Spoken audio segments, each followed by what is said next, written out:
Trung Dung xin trân trọng kính chào cô chú anh chị và các bạn.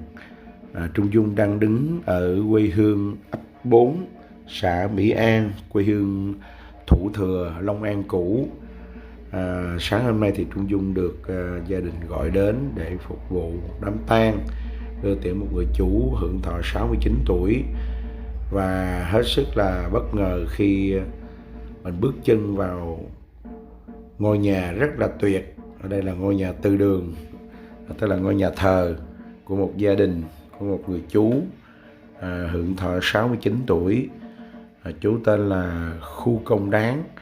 Và bất ngờ hơn nữa là cũng gặp lại một ban nhạc cũng rất là quen, những người anh, những người em rất là quen mà có ngón đờn rất là tuyệt vời. Hôm nay thì Trung Dung quyết định quay clip này để đưa vào kênh của mình để lưu niệm và gửi đến cô chú anh chị và các bạn xem những ngón đờn rất là hay. Trung Dung sẽ quay clip đờn.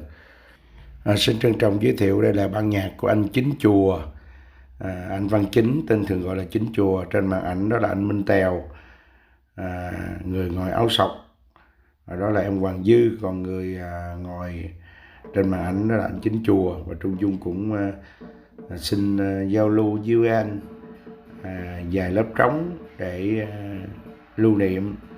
Trung Dung xin ghi vài phút đánh trống thôi, sau đó quý vị sẽ thưởng thức bài hạ và xuân nữ do tiếng đàn của ban nhạc anh Văn Chính, tức là ban nhạc Chính Chùa. Rồi mà quý vị chuẩn bị xem các anh đờn, và Trung Dung sẽ quay ngoại cảnh trong khu nhà này, một ngôi nhà từ đường rất là đẹp. Trung Dung sẽ quyết định quay để lưu niệm. Rồi mời quý vị thưởng thức.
Kính thưa cô chú anh chị và các bạn, Trung Dung xin kết thúc video ở đây.